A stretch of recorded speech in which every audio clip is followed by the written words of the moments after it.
Andy Schcolnik. He's the developer of the Upper Lofts. How you doing, Andy? Good, how are you? Pretty good, thanks. You want to tell me a little bit about the history of this building? I know it's got a rich one. Yes, this is the old Lyric Opera warehouse. For about 60 years, the Lyric Opera prepared set here, had its costumes done. It was a hub of activity for many, many years. And we bought it about 2.5 years ago. Okay, now, I mean, we've seen what these units look like now, we've been in some of the models. Tell me what it looked like when you first saw it. When we bought it, it was basically a series of very large spaces, some of them 7 stories high. Okay. So a lot of what you see if we introduced new floors. It was a complete gut rehab to the extent that we had to redo most of the foundations. Okay.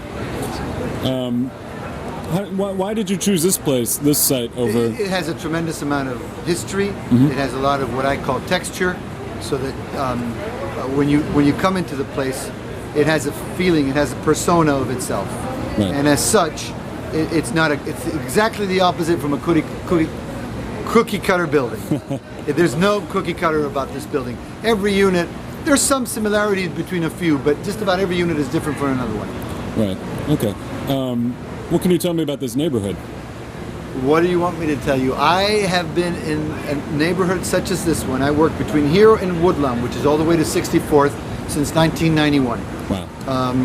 And I tried some experience up north, and I'm very happy I'm here almost full time. Okay. This is where you can get appreciation. Yeah. This is where you can build equity. It's a very different ball game real estate wise as if you go north. Okay. In terms of neighborhood amenities and stuff like that. The amenities are coming with, this is maybe the second large job in this neck of the woods. And very soon after we started, the hotel got built. The hotel's already finished. The South Loop Hotel across the street. Right. So it's kind of a snowball effect. We're the pioneers. But there's more and more coming. People across the street are already saying, would you like to buy this building? Would you like to buy that building? We're kind of in a neighborhood between places.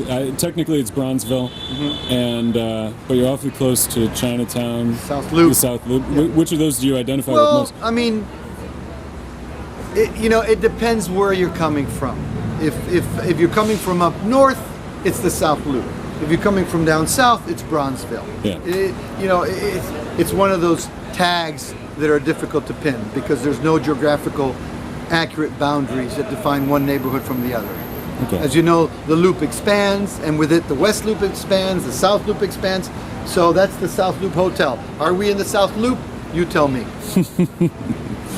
Okay, you're drawing on the history of the building quite a bit in the way you've been remodeling. I'm on the board of Preservation Chicago, which is that urban guerrilla group that tries to protect old buildings. I'm the developer in the group, and I have a soft spot for old buildings. If I wanted to live in a place where everything is new, I'd probably be in Las Vegas.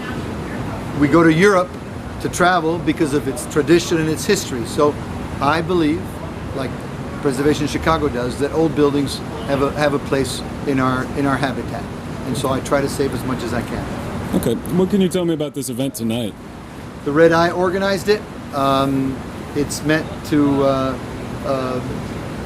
showcase our building. It's just a good occasion for people to get together. Okay, great. Yeah. All right, thanks a lot, Andy. Thank you very much. Appreciate it.